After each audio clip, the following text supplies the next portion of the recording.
ഒട്ടുമിക്ക ആളുകളും മറ്റുള്ളവരുടെ അപ്രൂവൽ കിട്ടാനായി കിണഞ്ഞ് പരിശ്രമിക്കുന്നവരാണ്. മറ്റുള്ളവരുടെ അംഗീകാരം കിട്ടുന്നത് ജീവവായു പോലെയാണ് പലർക്കും. തങ്ങളുടെ മൂല്യം മറ്റുള്ളവരുടെ മുൻപിൽ തെളിയിക്കാനായി എന്തും ചെയ്യാൻ ഇവർ തയ്യാറാണ്. എന്നാൽ രസകരമായ കാര്യം അവർ സ്വന്തം മൂല്യം സ്വയം തിരിച്ചറിയുന്നില്ല എന്നത്. എന്നാൽ സത്യം ഇതാണ്: മൂല്യം എന്നത് ബഹളം കൂട്ടുന്നില്ല, ചേസ് ചെയ്യുന്നില്ല, വിശദീകരിക്കാൻ ശ്രമിക്കുന്നില്ല. It simply is. അത് എങ്ങനെയാണോ അതുപോലെ നിലനിൽക്കുന്നു.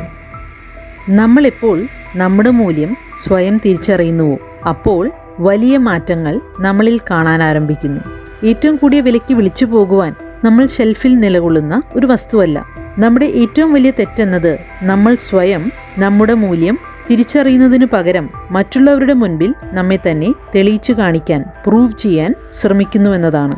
ആരോ പറഞ്ഞതുപോലെ, the eyes that cannot see gold in its raw form are not worthy of its shine once polished. അതുകൊണ്ട് ആരുടെ മുൻപിലും നമ്മുടെ മൂല്യം പ്രൂവ് ചെയ്യാൻ ശ്രമിക്കേണ്ടതില്ല. നമ്മൾ നമ്മളെ തന്നെ ഓർഡിനറിയായി കാണുമ്പോൾ നമ്മൾ നമ്മളെ തന്നെ മറ്റുള്ളവരാൽ മാറ്റപ്പെടുവാൻ, റീപ്ലേസ് ചെയ്യുവാൻ അനുവദിക്കുകയാണ്. നമ്മൾ വിലപേശലിനും മറ്റുള്ളവരുടെ മുൻപിൽ കീഴുവാനും തയ്യാറാകും. അതുകൊണ്ട് നമ്മുടെ സ്റ്റാൻഡേർഡ്സ് മറ്റുള്ളവർക്കായി താഴ്ത്തുന്നത് അവസാനിപ്പിക്കാം. മറ്റുള്ളവരെ കംഫർട്ടബിൾ ആക്കുന്നതിന് നമ്മളെ തന്നെ ചെറുതാക്കുന്നത് അവസാനിപ്പിക്കാം. മറ്റുള്ളവരുടെ മുൻപിൽ അംഗീകാരത്തിനായി യാചിക്കുന്നതിൽ അന്തസ്സൊന്നുമില്ല. മറ്റുള്ളവർക്കായി എപ്പോഴും അവൈലബിൾ ആകുന്നതിൽ റെസ്പെക്റ്റ് ഒന്നും കിട്ടാനില്ല. നമ്മൾ ട്രെയിൻ ചെയ്യപ്പെട്ടിരിക്കുന്നത് മറ്റുള്ളവരെ പ്ലീസ് ചെയ്യാനാണ്, പെർഫോം ചെയ്യാനാണ്, മറ്റുള്ളവരുടെ മുൻപിൽ പ്രൂവ് ചെയ്യാനാണ്. നമ്മൾ പലപ്പോഴും ചിന്തിക്കുന്നത് കൂടുതൽ കൊടുത്താൽ, സ്നേഹിച്ചാൽ, പരിശ്രമിച്ചാൽ മറ്റുള്ളവർ നമ്മെ അംഗീകരിക്കുമെന്നതാണ്.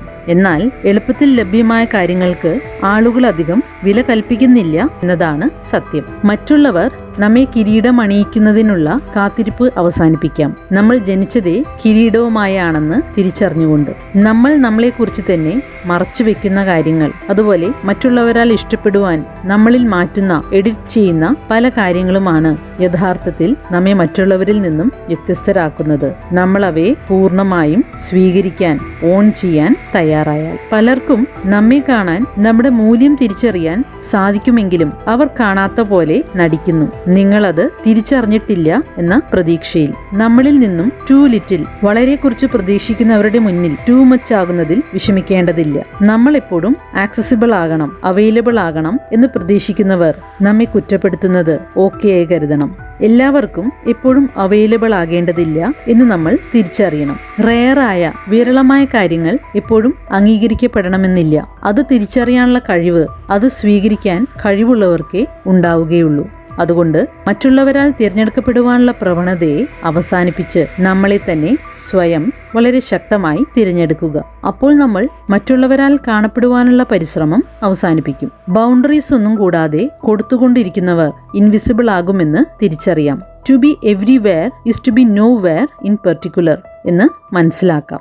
നമ്മളെ സ്വയം നഷ്ടപ്പെടുത്തുന്നതിനേക്കാൾ ഒരു കണക്ഷൻ നഷ്ടപ്പെടുന്നതാണ് നല്ലത്. മറ്റുള്ളവരുടെ സൗകര്യത്തിനായി നമ്മുടെ ഉള്ളിലെ സത്യത്തിൽ വിട്ടുവീഴ്ച നടത്തുന്നത് അവസാനിപ്പിക്കാം. തീർച്ചയായും ഇത് ഒറ്റപ്പെടലിന് കാരണമാകാം. മറ്റുള്ളവരുടെ അംഗീകാരത്തിനായി കാത്തു നിൽക്കാതാകുമ്പോൾ പല ആളുകളും നമ്മെ വിട്ടുപോയേക്കാം. എന്നാൽ അവിശ്വസനീയമായ മറ്റു പല കാര്യങ്ങളും അപ്പോൾ സംഭവിക്കുന്നു.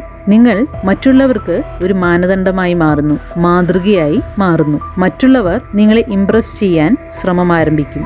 നിങ്ങളത് കിട്ടാൻ കിണഞ്ഞു പരിശ്രമിക്കുന്നത് കൊണ്ടല്ല, മറിച്ച് അതിനായി തെല്ലും പരിശ്രമിക്കാത്തതുകൊണ്ടാണ്. ഇത് നിശബ്ദമായി, പവർഫുള്ളായി, ഒതന്റിക്കായി നിങ്ങൾ ഉയരാൻ കാരണമാകും. അത് യഥാർത്ഥത്തിൽ കാണേണ്ടവർ കണ്ടിരിക്കും. ഈ സത്യം തിരിച്ചറിയുന്ന ആളുകൾ ബഹളങ്ങളെക്കാൾ നിശബ്ദതയെ സ്നേഹിക്കുന്നു. യഥാർത്ഥ പ്രസൻസ് വരുന്നത് ഫ്ലാഷി ആകുന്നതിലല്ല, മറിച്ച് കൂടുതൽ ആഴമേറിയതാണെന്ന് അവർ തിരിച്ചറിയുന്നു. അത് സ്വരത്തിലുള്ള കാംനെസ് ആണ്, കണ്ണുകളുടെ ദൃഢതയാണ്. നമ്മൾ നമ്മെ തന്നെ എങ്ങനെ കൊണ്ടു നടക്കുന്നു, ഞാൻ ആരാണെന്ന് എനിക്കറിയാം എന്ന ബോധ്യത്തോടെ, മറ്റാരും അത് കാണുന്നില്ലെങ്കിൽ പോലും എന്ന ഉറപ്പിലാണ്. നമ്മൾ ജീവിക്കുന്ന ലോകം പുറമേ മനോഹരമാക്കാൻ പഠിപ്പിക്കുന്നു, ഉള്ളിൽ നിലകൊള്ളുന്ന ആത്മാവിനെ പരിഗണിക്കാതെ. മറ്റുള്ളവരാൽ ഇഷ്ടപ്പെടുന്ന വ്യക്തിയാകാൻ ലോകം പഠിപ്പിക്കുന്നു, എന്നാൽ അതിന് യോഗ്യമായ വ്യക്തിയാകാൻ പഠിപ്പിക്കുന്നില്ല. എന്നാൽ പ്രസൻസ് എന്നത് നമ്മൾ എങ്ങനെ കാണപ്പെടുന്നു എന്നതിലല്ല, മറിച്ച് നമ്മെ പിന്തുടരുന്ന നമ്മുടെ എനർജിയാണ് എന്നവർ മറന്നുപോകുന്നു. ആ എനർജിയെ ഫേക്ക് ചെയ്യാൻ സാധിക്കുകയില്ല. പുറമേ മനോഹരമായി കാണപ്പെട്ടാലും അത് നമ്മൾ ഉൾക്കൊള്ളുന്നില്ലെങ്കിൽ ആ ഒരു വിടവ്, ഗ്യാപ്പ് തിരിച്ചറിയാൻ മറ്റുള്ളവർക്ക് സാധിക്കും. നമ്മുടെ മൂല്യം എന്നത് എത്ര ആളുകൾ നമ്മളിലേക്ക് ആകർഷിക്കപ്പെടുന്നു എന്നതിലല്ല, മറിച്ച് അതെനിക്ക് ആവശ്യമില്ല എന്ന തിരിച്ചറിവിലാണ്. നമ്മുടെ മൂല്യം ആരെയും വിളിച്ചറിയിക്കേണ്ടതില്ല. അത് നമ്മുടെ സ്റ്റിൽനെസ്സിൽ, നിശ്ചലതയിലുണ്ട്. നമ്മളെ തന്നെ പ്രൂവ് ചെയ്യാൻ ശ്രമിക്കാതിരിക്കുന്നതിലുണ്ട്. കാണപ്പെടാനായി നിശബ്ദതയെ നിറയ്ക്കുവാൻ അവർ ശ്രമിക്കുന്നില്ല. ഇങ്ങനെയുള്ള വ്യക്തികളുടെ സാമീപ്യം മുറിയിലെ അന്തരീക്ഷത്തിൽ തന്നെ മാറ്റങ്ങൾ കൊണ്ടുവരുന്നു. അവർ ബഹളമുണ്ടാക്കുന്നത് കൊണ്ടല്ല, മറിച്ച് അവർ ആഴമേറിയവരായതുകൊണ്ട്, ശക്തമായ അടിത്തറയുള്ളതുകൊണ്ട്. അതാണ് മറ്റുള്ളവർ ഓർക്കുന്നതും. അതിനായി ഞാൻ ആരാണെന്ന തിരിച്ചറിവ് എനിക്കുണ്ടാകണം. മറ്റുള്ളവർ എനിക്കായി കൈയടിക്കുന്നില്ലെങ്കിലും നമ്മൾ ഒതന്റിക് ആകുമ്പോൾ നമ്മൾ മാഗ്നറ്റിക് ആകുന്നു. ആളുകൾക്കത് എന്താണെന്ന് തിരിച്ചറിയാൻ സാധിച്ചില്ലെങ്കിലും അവരത് സെൻസ് ചെയ്യുന്നു. ആളുകൾ നമ്മുടെ എനർജിയെ റെസ്പെക്ട് ചെയ്യുന്നു. കാരണം ഈ എനർജി ആദ്യം സംസാരിക്കുന്നു. അവർ വിരളമായ എന്തോ ഒന്ന് കണ്ടെത്തിയതായി തിരിച്ചറിയുന്നു.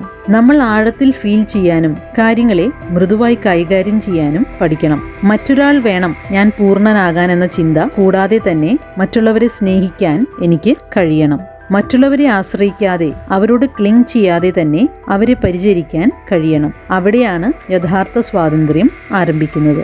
നമ്മുടെ വികാരങ്ങൾ നമ്മുടെ തീരുമാനങ്ങളെ നിയന്ത്രിക്കുന്നിടത്തോളം നമ്മൾ മറ്റുള്ളവരുടെ ഇംഗിതങ്ങൾക്ക് വഴങ്ങും. അവരുടെ വാക്കുകൾ ഉപയോഗിച്ച് നമ്മെ ഉത്തേജിപ്പിക്കാനും നിശബ്ദത ഉപയോഗിച്ച് നമ്മെ തകർക്കാനും അവർക്ക് സാധിക്കും. അവർക്ക് നമ്മെ ആക്സസ് ചെയ്യാനാകുമെന്ന് അവർ അറിയുകയും നമ്മുടെ ബൗണ്ടറീസിനെ അവർ റെസ്പെക്ട് ചെയ്യാതാവുകയും ചെയ്യുന്നു. എന്നാൽ ഡിറ്റാച്ച്മെന്റ് നമ്മൾ പരിശീലിച്ചാൽ അത് ഡിഫൻസ് മെക്കാനിസം ആയിട്ടല്ല, മറിച്ച് ബോധപൂർവമായ ബീയിങ്ങിന്റെ, നിലകൊള്ളലിന്റെ ഭാഗമായി അത് മാറ്റങ്ങൾക്ക് കാരണമാകുന്നു. നിങ്ങളൊരു മിസ്റ്ററിയായി മാറുന്നു.